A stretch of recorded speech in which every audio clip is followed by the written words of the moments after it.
disculpa por la tardanza, pero me prolongué un poquito con el otro grupo que tenía dudas e inquietudes, pero ya estamos aquí. Ok, si mal no recuerdo, el día de ayer nos entretuvimos aclarando dudas, preguntas, inquietudes. No sé si todavía haya alguna duda, alguna inquietud para continuar con ello, y si no, para seguir con el desarrollo de nuestro tema.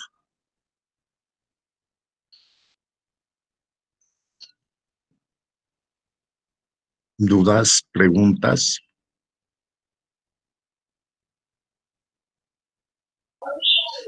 No, profe, todo claro.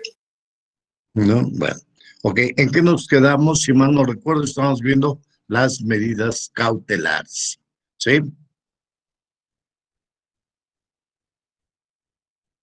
Sí. Okay, bueno. Les voy a compartir mi pantalla para que continuemos con nuestro desarrollo. ¿Ok? Entonces, decía, estamos viendo las medidas cautelares, vimos las excepciones, ¿verdad? De las medidas cautelares, ya vimos cuáles son, vimos las excepciones y vamos a ver ahora a reafirmar las causas de procedencia de las medidas. Ok. Primero, como ya hemos señalado en otras ocasiones, que las medidas cautelares sirven fundamentalmente para garantizar que el sujeto no se va a sustraer al ejercicio de la acción penal. ¿Ok?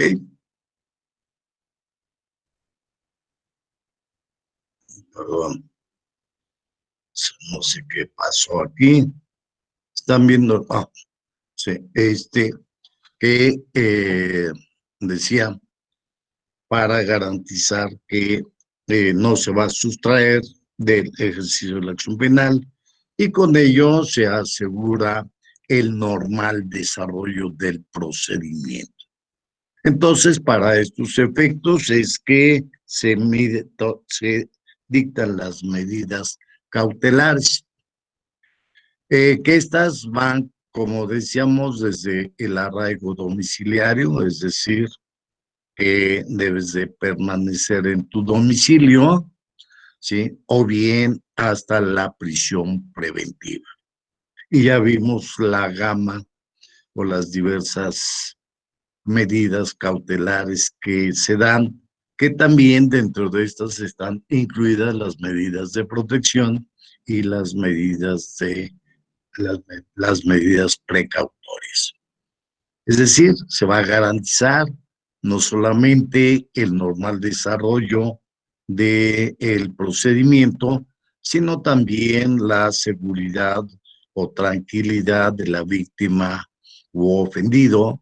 Se va a garantizar también, o se debe de garantizar, que no se van a comprometer las pruebas o los datos de prueba o los indicios, ¿verdad?, que haya dejado el hecho que se le imputa, etcétera, la protección a los testigos, ¿sí?, y la reparación del daño.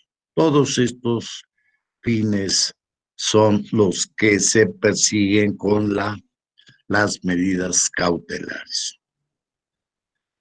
Estas medidas cautelares las puede solicitar la víctima u ofendido, las puede solicitar el Ministerio Público y que eh, dentro del pedimento que hagan estos, el juez tendrá que valorar sus argumentos, tendrá que oír en defensa también al imputado, ¿verdad?, para que alegue y demuestre que no compromete ninguno de estos aspectos para que se le imponga una medida cautelar más leve. También debe de tenerse presente que el juez debe de privilegiar la libertad, que la prisión preventiva la deberá de imponer en casos extremos. Entonces es cuando puede darse y que el juez deberá de valorarlo. Como ya hemos señalado, se hace el pedimento por parte del ministro público, se le da derecho de réplica al imputado y su defensa para que se dé una discusión entre ellos y ya después de esa discusión de sus alegatos, el juez resolverá cuál es la que corresponde, cuál o cuáles puede o debe de aplicar para dar total seguridad dentro del procedimiento y a los sujetos procesales. Por eso se establece en estos sentidos. También procede cuando el sujeto puede estar vinculado a otros procedimientos.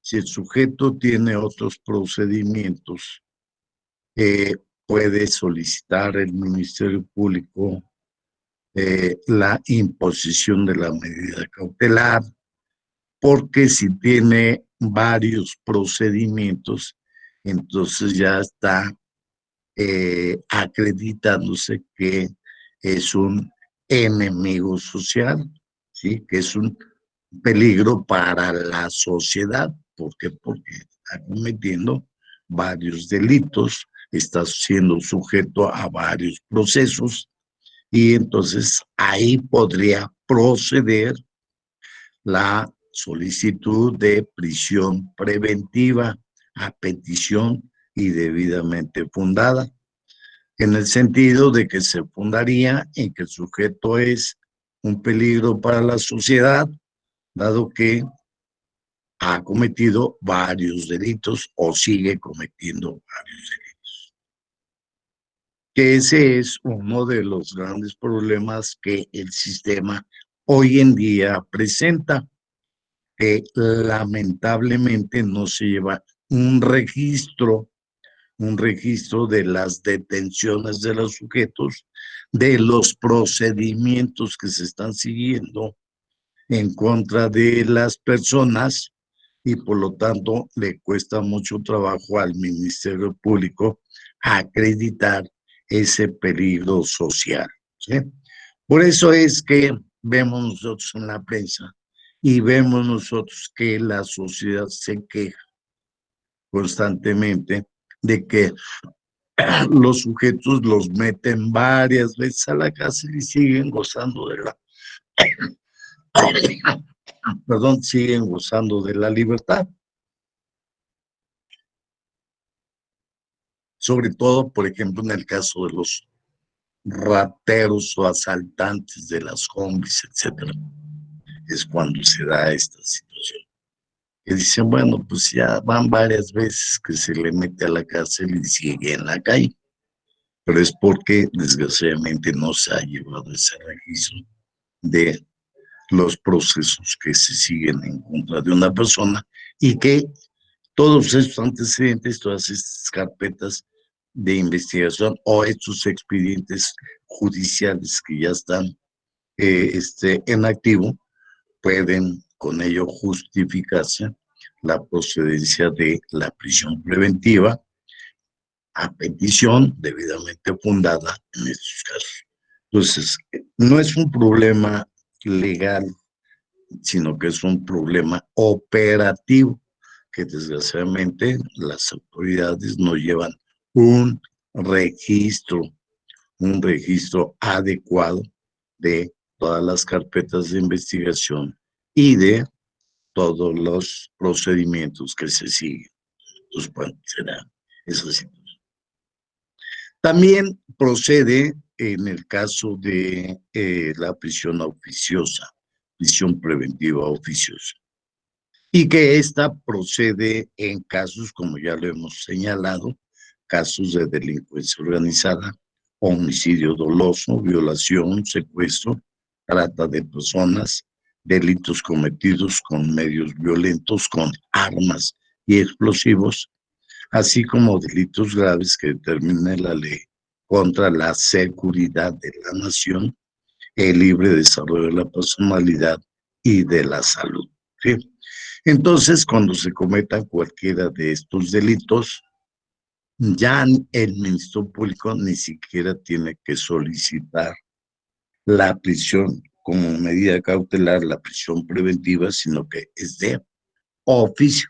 El juez la decretará de oficio, de inmediato.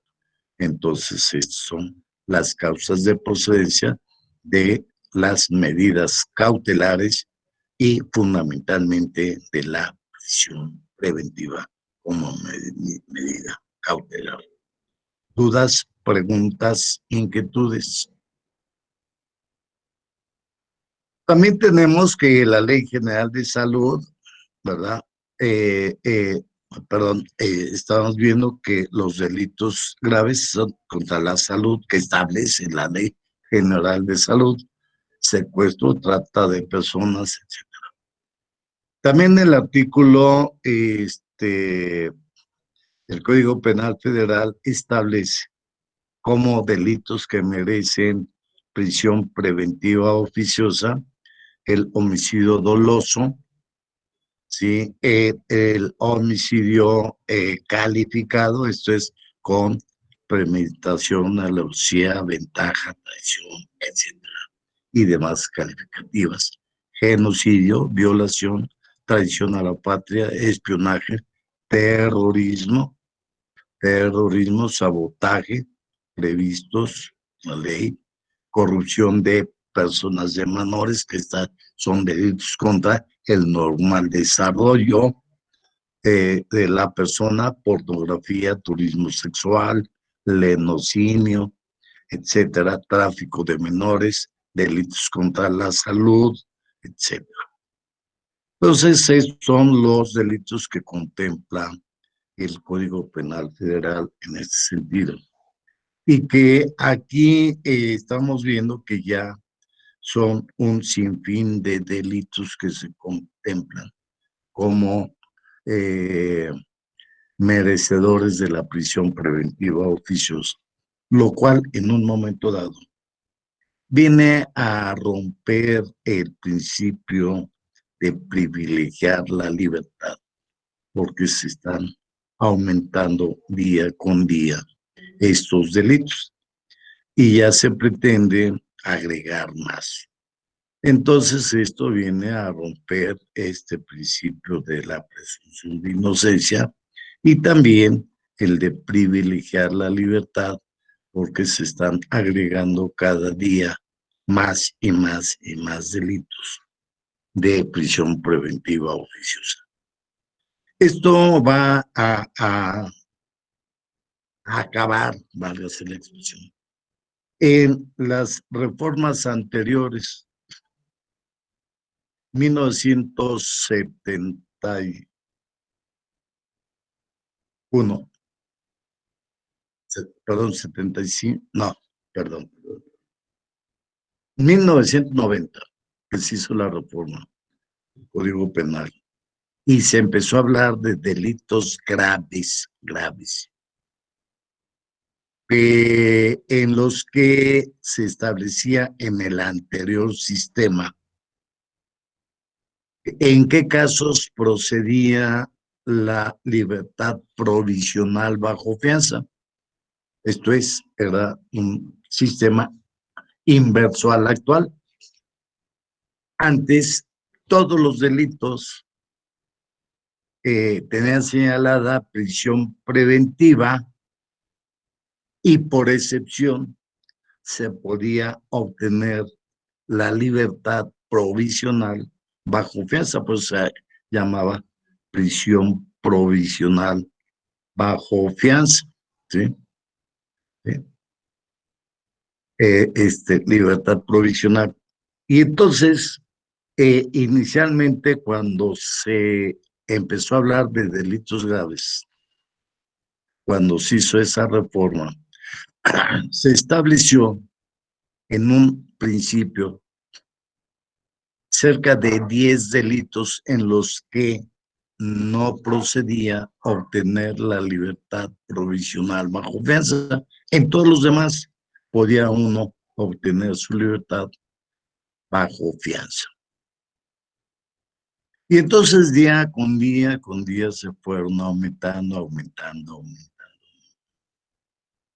Y para luego acabar con tantas reformas, porque casi cada mes o cada 2 meses se reformaba el Código Penal para aumentar más figuras, se optó por una regla más general y se dijo, vamos a hablar, como estamos hablando de delitos graves, para ya no estarlos enumerando, vamos a decir cuáles son los delitos graves. Y entonces se agarró y se dijo, son delitos graves todos aquellos que tengan señalada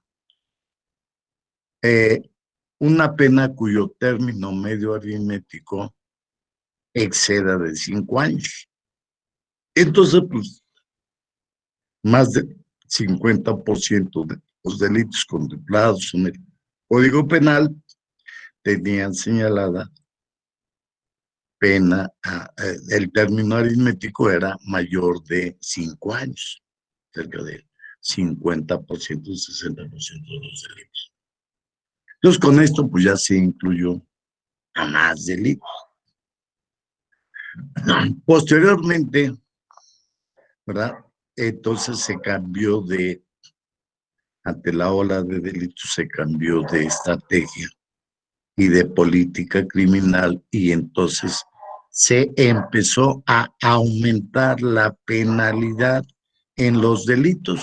¿Para qué? Para que todos cayeran en la situación de ser delitos graves, en esa clasificación de delitos graves.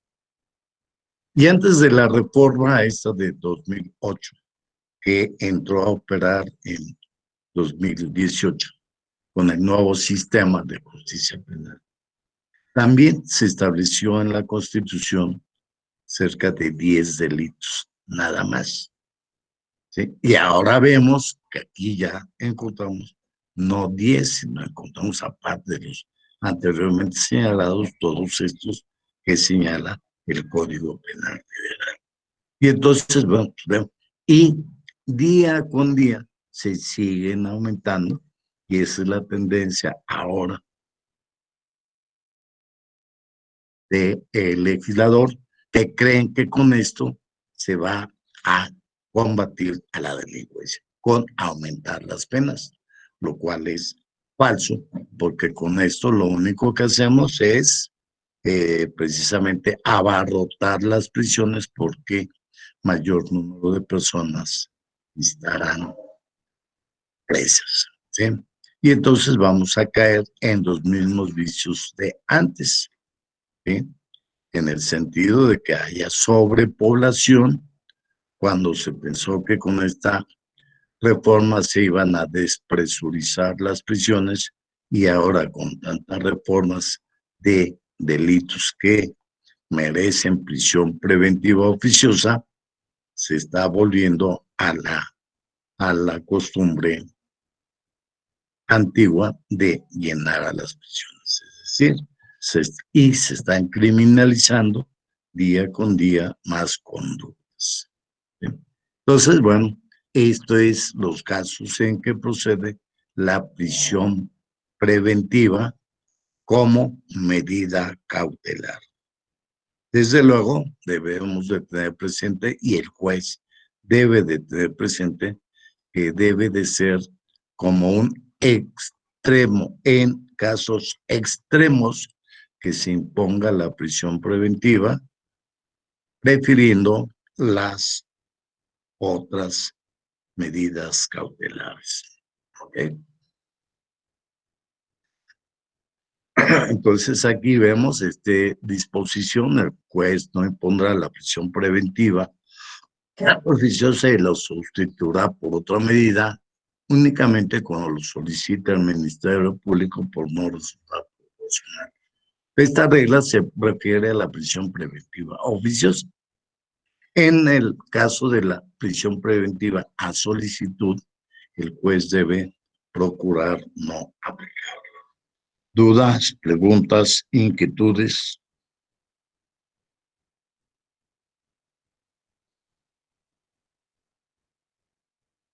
No, profesor.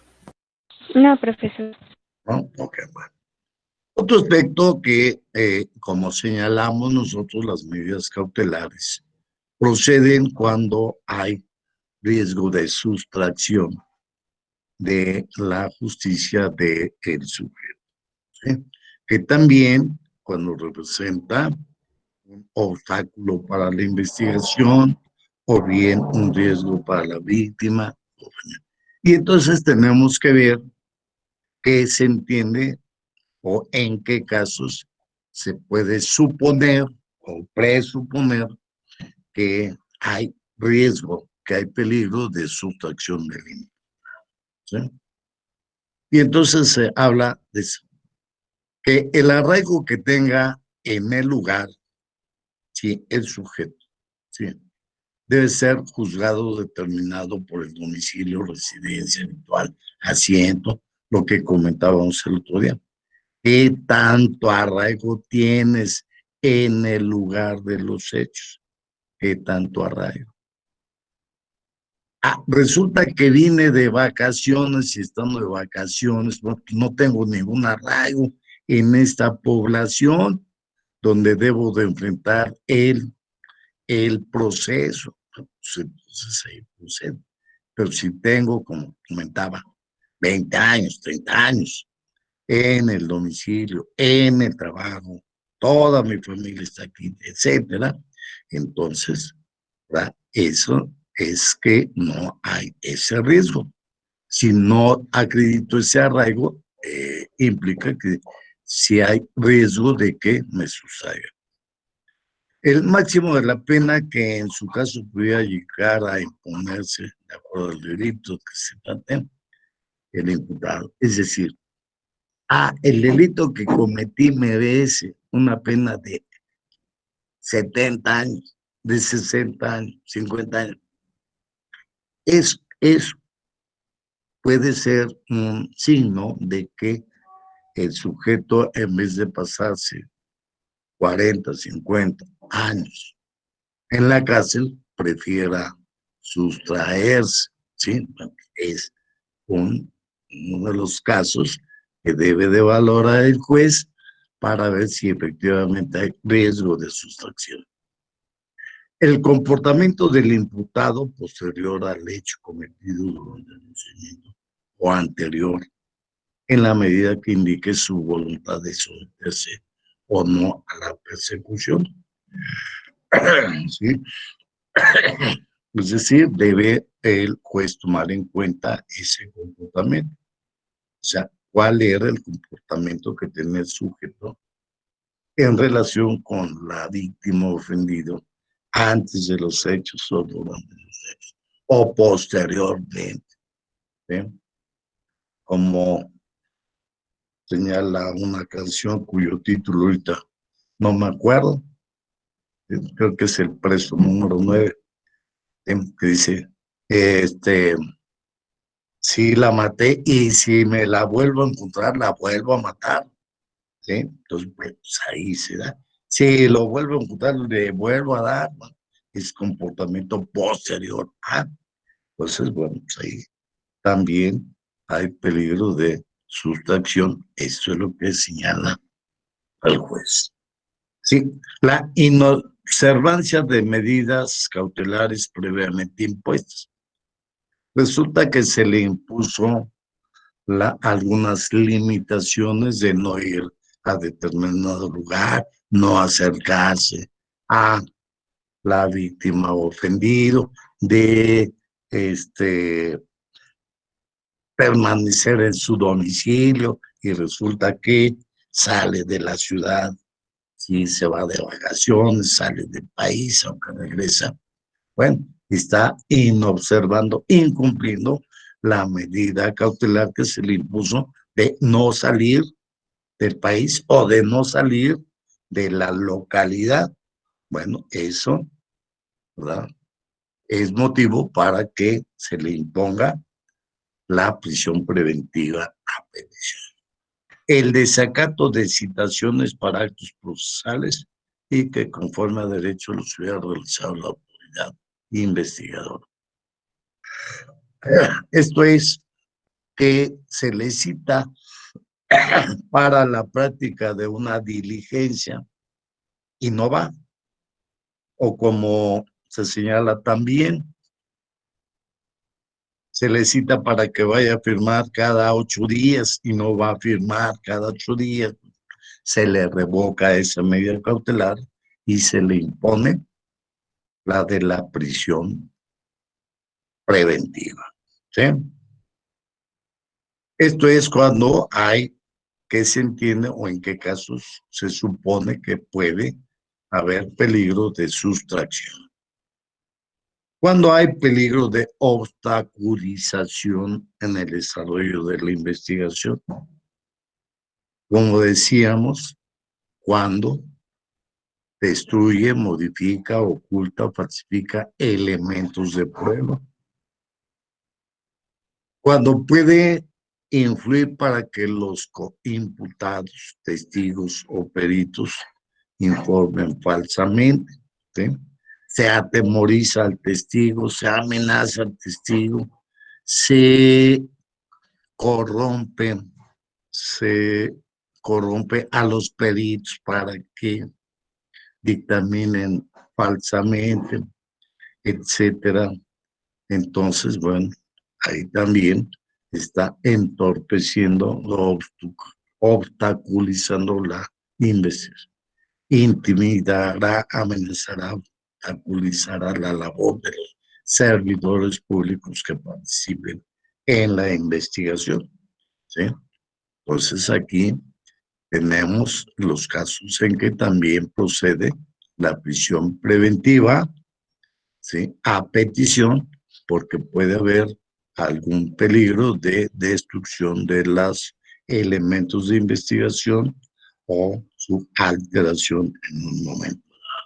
¿Okay? ¿Dudas, preguntas, inquietudes? No, profesor. No, profesor. No, No, ninguno, profesor. profe.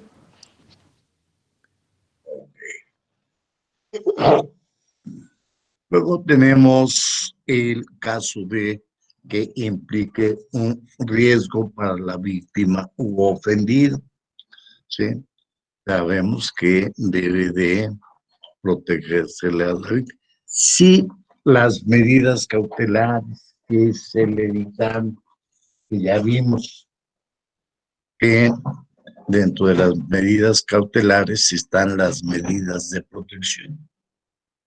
Si esas medidas no son suficientes para garantizar la seguridad de la víctima u ofendido, entonces se le tendrá que imponer como medida cautelar la de la prisión preventiva para asegurar y darle protección a la víctima u ofendido o a los testigos. ¿Okay? Entonces se da en ese sentido este aspecto. Y como decíamos en el caso de los reincidentes, pues para proteger a la comunidad. Oiga, pues resulta que es un delincuente que está sujeto a 4, 5, 6 investigaciones por el mismo delito, robo. Es un peligro para la sociedad, para la comunidad. Pues, díctesele la medida cautelar de prisión preventiva.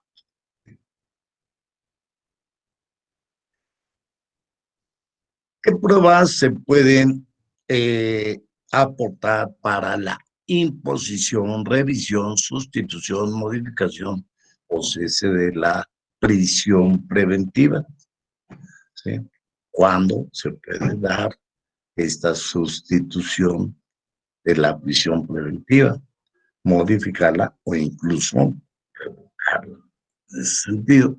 Y entonces dicen que van a aportar cualquier medio de prueba, ¿sí?, que sirva como medio de convicción para que la autoridad crea o tenga la certeza de que el sujeto no se va a sustraer al ejercicio de la acción penal, según sea el caso, de que no representa ya peligro para la investigación o la prosecución del procedimiento, que no representa un peligro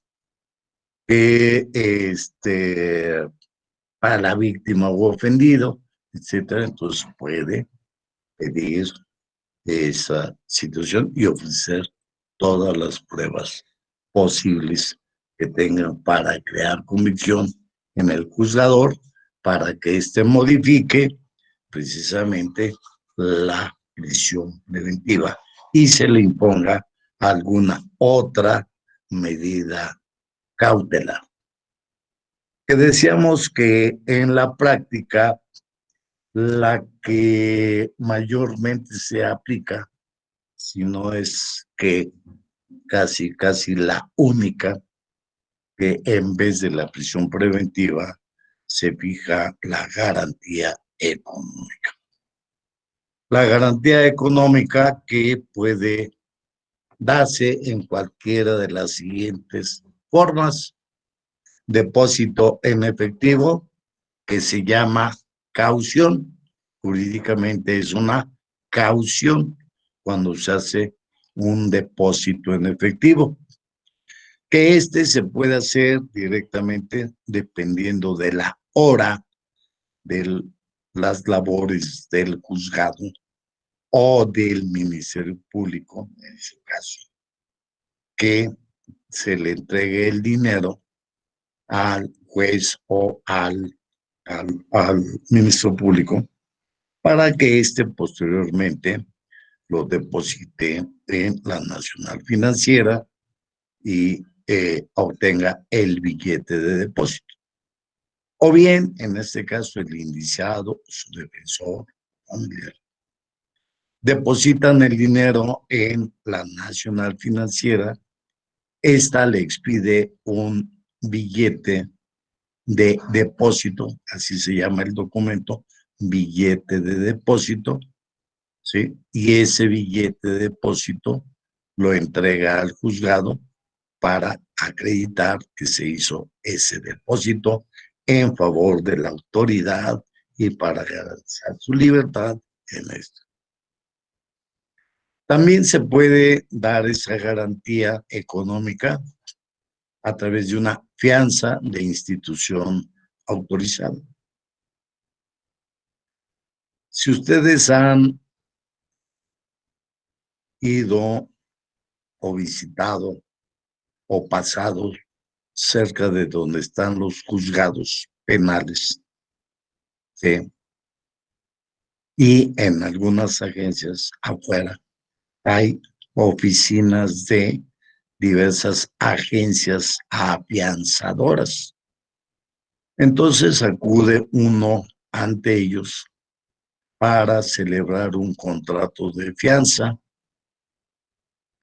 y estos le entregan a uno precisamente una póliza, se llama así el documento, póliza de fianza, que no es más que un contrato que celebra uno con la compañía afianzadora, en el sentido de que ella nos va a prestar a nosotros, simbólicamente, nos va a prestar la cantidad que está señalando el juez para garantizar tanto la reparación del daño como la posible sustracción, ¿sí? Por ejemplo, el juez normalmente dice, señalo como garantía un depósito de 50,000 pesos o una fianza de 50,000 pesos. O bien puede ser una fianza de 100,000 y un depósito de 50,000. Si es fianza, va uno a la afianzadora y la afianzadora nos cobra entre un 10 y un 15% de comisión por, entre comillas, prestarnos ese dinero, ¿sí? Y expedir la póliza diciéndole al juzgado: yo tengo los 100,000 pesos que tú estás pidiendo y aquí está la póliza. Si él no cumple, yo te pago esos 100,000 pesos. ¿Eh? En eso consiste la fianza. Es como en los contratos de arrendamiento que piden fiador. Si no paga aquel, yo te pago. ¿Sí? El fiador dice: si no te paga el arrendatario, el inquilino, entonces yo te pago. Es lo mismo acá. La compañía fianzadora dice: yo te pago a ti, pues, ese dinero. ¿Cuál es la diferencia entre una y otra? En el depósito, cuando se acabe el asunto, el juez nos regresa íntegramente los 50,000 pesos. ¿Sí? En cambio, en la fianza, tenemos nosotros que estar pagando esa comisión del 10 o hasta el 15% año con año. Tenemos que pagarla. Y ese dinero, cuando se cancele la fianza, no nos los regresa. Es la comisión de la compañía fianzadora. Otra forma de garantizar, ¿sí?, es a través de una hipoteca. En este caso, ¿sí?, como ustedes saben, las hipotecas son garantías sobre bienes inmuebles. Y estos bienes inmuebles, ¿sí?, se inmovilizan en el registro público de la propiedad. Y para ello se tiene que hacer una escritura de hipoteca ante un notario en favor del juez, ¿sí? Y entonces tiene un costo, hay que pagar derechos, es más tardada porque se lleva entre 1 mes a 2 meses el poder firmar la escritura de hipoteca, y luego se tarda 1 o 2 meses el que se inscribe en el registro público para poderla presentar. Pero bueno, es una forma de lanzar. Por ejemplo, le fijan a uno una garantía de 50 millones de pesos. Pues a lo mejor no los tiene uno. Ah, pero tengo 2, 3 casas que valen eso. Ah, pues las hipoteco para eso. ¿Sí? Y entonces de esa manera puedo garantizar mi libertad para que no esté yo en prisión. Sí, para que me apliquen esa medida. La prenda es sobre bienes muebles. Este es un poco más fácil, que se puede o llevar la cosa ante el juez para que él la guarde, o bien señale una institución para su guarda, sí, para su guarda, que puede ser los almacenes nacionales de depósito o los almacenes de depósito. Ahí se expide una cédula y esa se entrega. También el fideicomiso, que es un contrato que se celebra como una institución fiduciaria, puede ser un banco o la Nacional Financiera. También es un contrato que se puede celebrar para esos efectos, ¿sí? Y también señala aquí cualquier otra que a criterio del juez, ¿sí?, cumpla con esta finalidad, ¿sí? Cualquier otra garantía económica que pueda darse. Entonces, estas son las formas de la medida cautelar de garantía económica. Se puede hacer a través de cualquiera de estas formas. ¿Dudas, preguntas, inquietudes? Ninguna, profesor. No, ningún profesor. Todo bien. No hay dudas, no hay preguntas, no hay inquietudes, No, ¿no? profesor. No, profe, gracias. Entonces, todo por el día de hoy.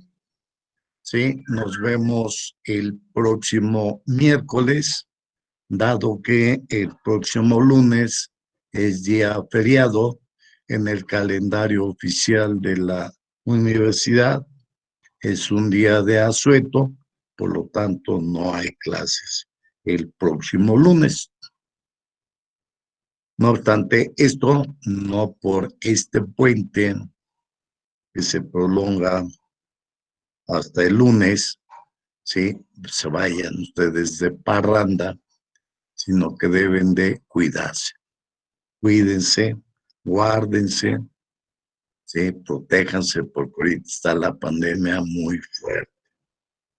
Y la otra, procuren no ir a los panteones a bailar allá con la banda, con los mariachis, ¿sí? Y a estar brindando y celebrando con el deudo querido o los deudos queridos, como es una de nuestras tradiciones.